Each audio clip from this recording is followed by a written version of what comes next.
सोमनाथ जी की पवित्र धरती पे आने का सौभाग्य मिला।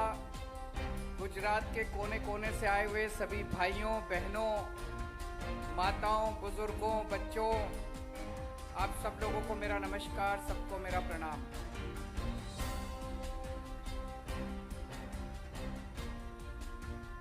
पिछले हफ्ते गुजरात में एक बहुत बड़ा हादसा हुआ। जहरीली शराब पीने से 50 से ज्यादा भाई हमारे अपनी जान गंवा बैठे नकली शराब, जहरीली शराब पीने से। उन लोगों की आत्मा को शांति मिले। मेरी आप सब लोगों से विनती है कि 2 मिनट के लिए सब लोग खड़े होके 2 मिनट का मौन रखेंगे और उनकी आत्मा की शांति के लिए प्रार्थना करेंगे।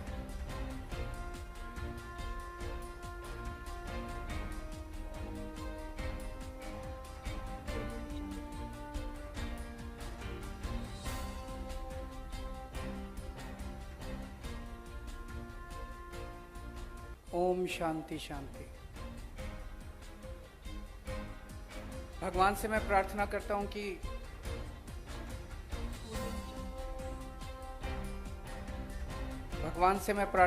हूं कि उन सब की आत्मा को शांति मिले। जिस दिन ये हादसा हुआ अगले दिन जो लोग पीड़ित थे, अस्पताल में एडमिट थे, मैं उन सब लोगों से मिलने के लिए गया था। बहुत गरीब परिवारों से आते हैं। उनसे बात करके बहुत दिल दुख हुआ और मुझे पता चला कि अभी तक शायद गुजरात के मुख्यमंत्री उन लोगों से मिलने नहीं गए। गुजरात के मुख्यमंत्री उन लोगों से मिलने नहीं गए। CR पाटिल साहब भी उन लोगों से मिलने के लिए नहीं गए। मैंने किसी बीजेपी वाले से पूछा कि ऐसा क्यों, आपके मुख्यमंत्री पाटिल साहब उनसे मिलने क्यों नहीं गए? तो वो बीजेपी वाला बोलता है कि इससे वोट पे असर नहीं पड़ेगा। हर चीज में वोट नहीं होता, इंसान की जिंदगी इंपॉर्टेंट होती है। हर चीज में वोट नहीं देखते, इंसान की जिंदगी इंपॉर्टेंट होती है, इंसान की जिंदगी महत्वपूर्ण होती है। इंसान का जो इंसान से रिश्ता है वो जरूरी होता है। अगर दिल्ली का मुख्यमंत्री आके गुजरात के अंदर उन पीड़ितों से मिल सकता है तो गुजरात के मुख्यमंत्री का तो फर्ज बनता है। जब मैं अस्पताल में गया, मैंने उनसे पूछा, मैंने कहा कि कहां से लाए शराब तुम लोग? बोले सर रोज शाम को आती है, रोज बिकती है। तो मैंने कहा छुप के बिकती है? बोले नहीं, खुलेआम बिकती है, गांव के अंदर बिकती है, खुलेआम शराब मिलती है, जिसको चाहिए आराम से मिलती है, हम रोज पीते हैं। शहर में भी बिकती है खुलेआम, अगर आप फोन करो तो घर पे भी डिलीवरी देके जाते हैं। ऐसा है क्या पूरे गुजरात के अंदर? और ये लोग तो कहते हैं नशाबंदी है यहाँ पे, ये लोग तो कहते हैं। तो ये सारा कोई मेरे को बता रहा था, मैं मीडिया में पढ़ रहा था, हजारों करोड़ रुपए का धंधा है नकली शराब, गैर कानूनी शराब का गुजरात के अंदर। हजारों करोड़ रुपए का किसका धंधा है ये? किसका धंधा है ये? नशाबंदी के नाम पे हजारों करोड़ रुपए का कई सालों से धंधा कर रखा है इन लोगों ने। आपसे पूछना चाहता हूं, कौन कौन अपने बच्चों को जहरीली शराब पिलाना चाहता है? जो लोग अपने बच्चों को जहरीली शराब पिलाना चाहते हैं, इनको वोट दे देना। जो अपने बच्चों को रोजगार और शिक्षा देना चाहते हैं, मेरे को वोट दे देना।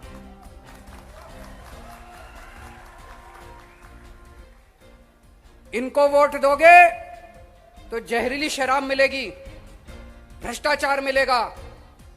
हमें वोट दोगे, स्कूल, अस्पताल और बच्चों को रोजगार मिलेंगे।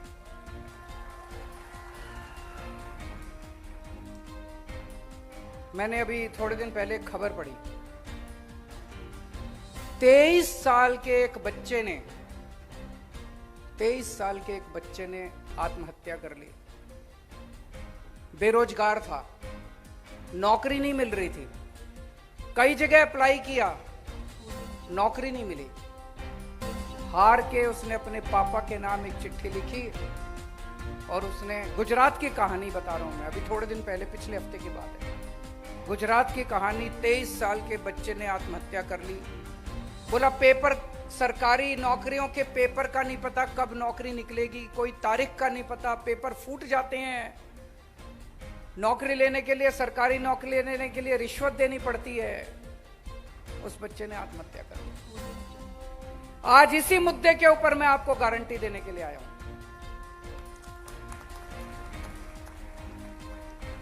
मैं गुजरात के एक एक बच्चे को, एक एक युवा को, एक एक लड़के को, एक एक लड़की को कहने के लिए आया हूं कि आपका बड़ा भाई आ गया है। अब आपको,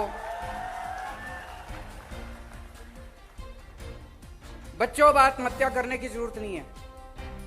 आपको आत्महत्या करने की जरूरत नहीं है। एक एक पिता को मैं कहने के लिए आया हूं आपका बेटा आ गया है। एक एक मां को कहने के लिए आया हूं आपका बेटा आ गया है। दिसंबर में चुनाव है, अगस्त, सितंबर, अक्टूबर, नवंबर, दिसंबर, 5 महीने रह गए। 5 महीने और इंतजार कर लो, सबको नौकरी दिलाएंगे, चिंता मत करो, सबको नौकरी दिलाएंगे। आत्महत्या मत करो। बर्दाश्त नहीं होता हम लोगों से, बहुत तकलीफ होती है जब हमारे बच्चे आत्महत्या करते हैं। तो आज मैं गारंटी देने आया हूं आप लोगों को।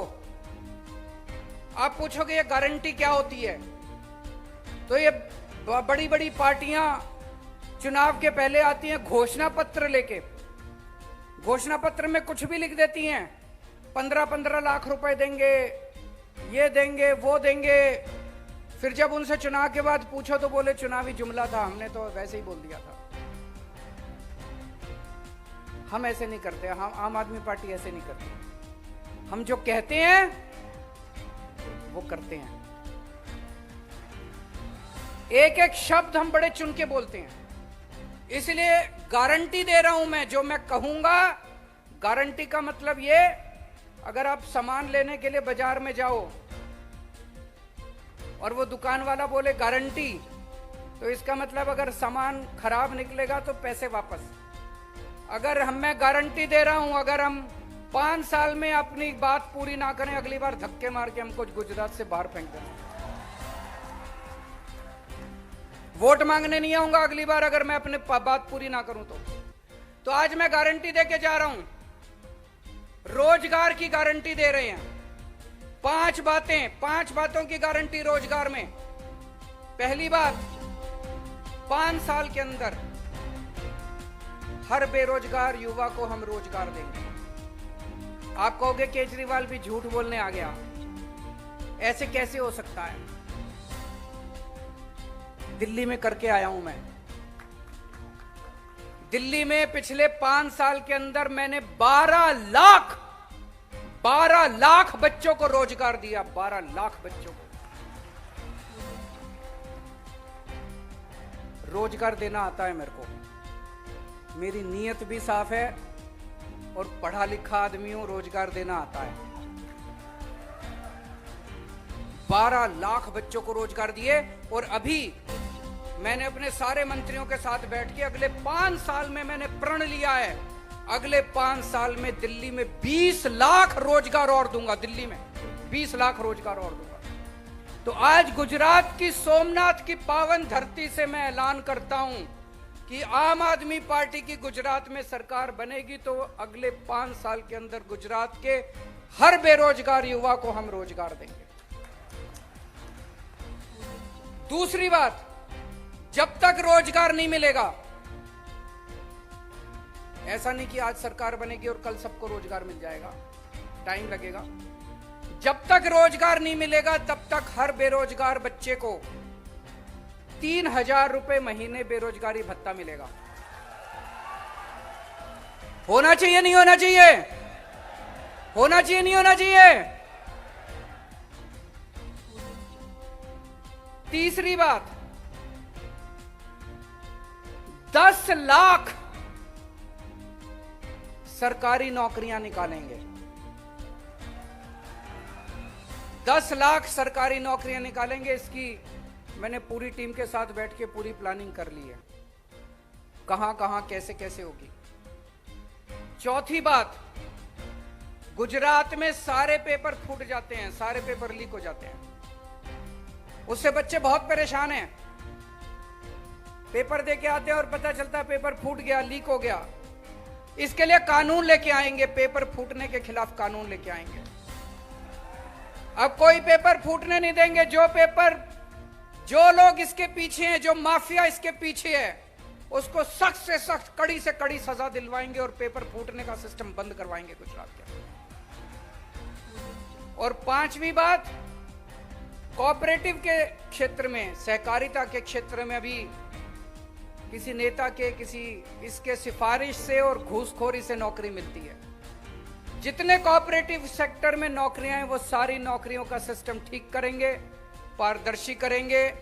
आम बच्चों को नौकरी मिलेगी, सिफारिश से नौकरी नहीं मिलेगी, घूसखोरी से नौकरी नहीं मिलेगी। होना चाहिए, नहीं होना चाहिए? ये 5 बातें मैं कर रहा हूं। और फिर से मैं अपने भाइयों बहनों को, बच्चों को हाथ जोड़ के विनती करता हूं कि 5 महीने रह गए। अब कोई आत्महत्या मत करना, बहुत तकलीफ होती है। कोई आत्महत्या नहीं करेगा। तो ये 5 गारंटी है रोजगार की। अभी थोड़े दिन पहले मैं आया था, मैं एक और गारंटी देके गया था, बिजली की गारंटी। आज गुजरात में इतनी महंगी बिजली है, इतनी महंगी बिजली है। एक छोटे छोटे किसी के घर में एक पंखा, टीवी, छोटा सा फ्रिज है, हजारों रुपए का बिल आता है। एक आम बेचारा आदमी कहां से खाएगा, कहां से बच्चों को पालेगा? आमदनी बढ़ नहीं रही, नौकरी जा रही है लोगों की, खर्चे बढ़ते जा रहे हैं। पता नहीं आप लोगों को पता है कि नहीं पता, दिल्ली में बिजली फ्री कर दी हमने, पता है आप लोगों को? पंजाब में भी बिजली फ्री कर दी, पता है आप लोगों को? पंजाब में भी बिजली फ्री कर दी। 1 जुलाई से पंजाब में बिजली फ्री हो गई। तो गुजरात में हमने ऐलान किया है कि जैसे ही हमारी सरकार बनेगी, हर परिवार को 300 यूनिट बिजली फ्री दी जाएगी। गुजरात में भी बिजली फ्री करेंगे, पहली बात। दूसरी चीज, 24 घंटे बिजली देंगे। कई इलाकों के अंदर मुझे पता चला बिजली के पावर कट लगते हैं। ऐसे नहीं है कि बिजली फ्री देंगे तो बिजली आएगी नहीं। लोग कहेंगे यार बिजली तो आती नहीं है, फ्री का क्या करें? बिजली आएगी, 24 घंटे आएगी और फ्री में मिलेगी। और तीसरी चीज, मेरे पास कई गुजरात के लोग अपने बिजली के बिल लेके आए। बोले देखो जी कितना, 50,000 का बिल, 1 लाख का बिल, झूठा बिल। बोले अब ठीक कराने जाते हैं तो वो कहते हैं 5,000 रुपए रिश्वत दो फिर ठीक करेंगे। होता है कि नहीं होता ऐसे? तो हमने तय किया इस सिस्टम को सुधारेंगे।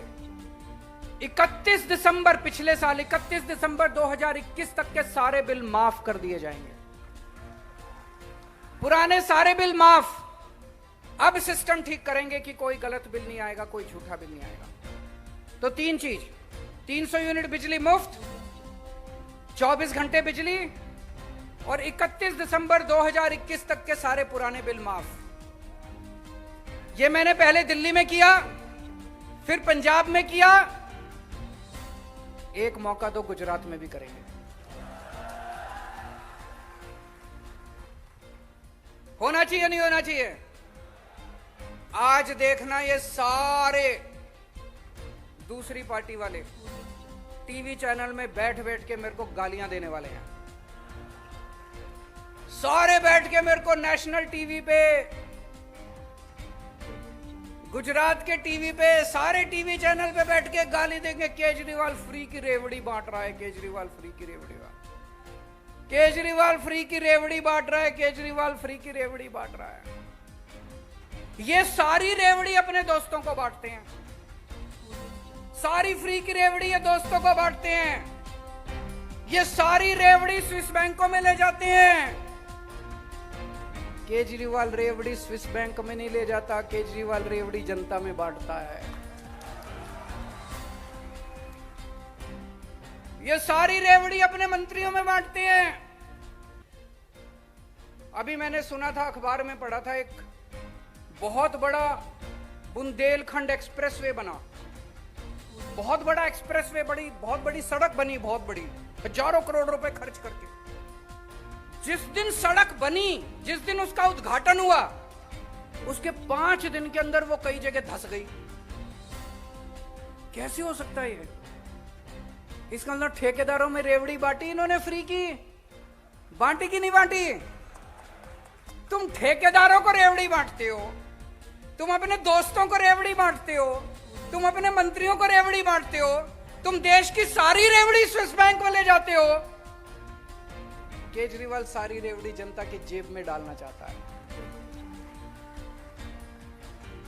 दोस्तों, यह सिस्टम बंद करना पड़ेगा।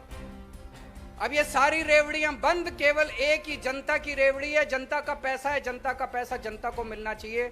जो भी फ्री मिलेगा वो जनता को मिलना चाहिए। इन सारे लोगों का बंद होना चाहिए फ्री सब। कहते हैं अगर ये फ्री बिजली, फ्री शिक्षा, फ्री स्वास्थ्य, ये फ्री दे दिया तो सरकार को घाटा हो जाएगा।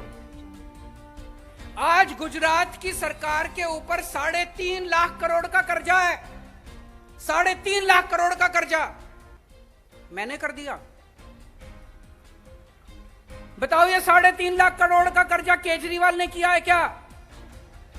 बताओ, ये 3.5 लाख करोड़ का कौन सी फ्री की रेवड़ी बांटी इन लोगों ने आपको? गुजरात में कोई फ्री बिजली है? गुजरात में कोई फ्री तीर्थ यात्रा है? कुछ भी देते हैं ये फ्री में? कुछ नहीं देते। तो कर्जा क्यों है? भ्रष्टाचार की वजह से है।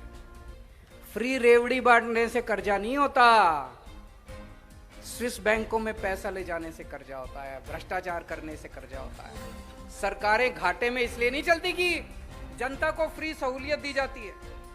तो जो लोग फ्री रेवड़ी का विरोध करते हैं, जो लोग फ्री रेवड़ी के खिलाफ बोलते हैं, उनकी नीयत खराब है। वो सारे देश का पैसा स्विस बैंकों में लेना जाना चाहते हैं, अपने दोस्तों में बांटना चाहते हैं। दोस्तों, मैं कहता हूं एक रेफरेंडम करा लो देश में, जनमत संग्रह करा लो देश में, जनता से पूछते हैं, जनता से पूछा जाए पूरे देश के अंदर, आपके बच्चों को अच्छी शिक्षा फ्री में मिलनी चाहिए नहीं मिलनी चाहिए? आपके परिवार को अच्छा इलाज और अच्छी दवाइयां, अच्छा ऑपरेशन फ्री में मिलना चाहिए नहीं मिलना चाहिए? बिजली फ्री मंत्रियों को मिलनी चाहिए कि जनता को मिलनी चाहिए? सारी फ्री रेवड़ियां स्विस बैंकों में जानी चाहिए कि जनता के बीच में जानी चाहिए? इस बात के ऊपर चर्चा हो जाए देश के अंदर, इस बात के ऊपर चर्चा हो जानी चाहिए।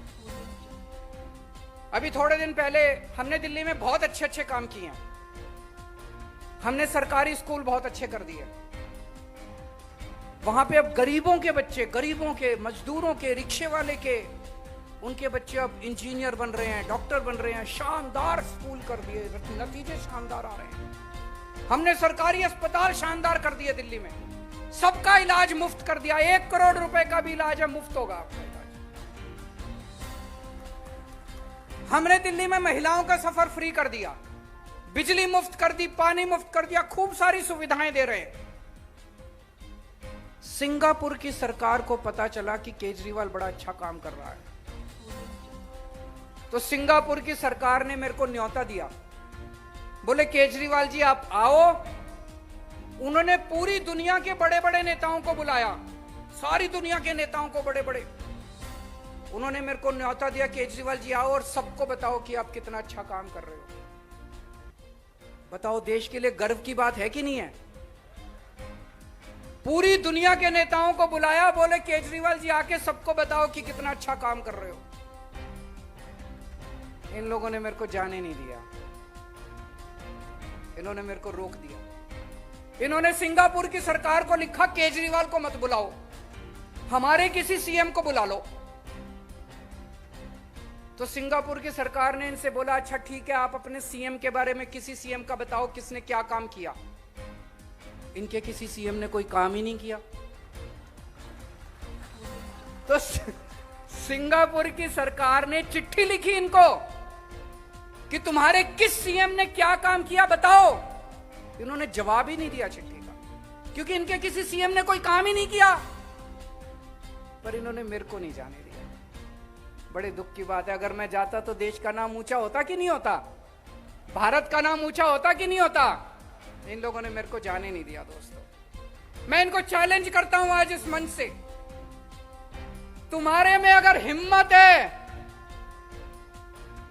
जैसे स्कूल केजरीवाल ने दिल्ली में बनाए हैं, एक स्कूल पूरे देश में ऐसा बना के दिखा दो, मैं मान जाऊंगा।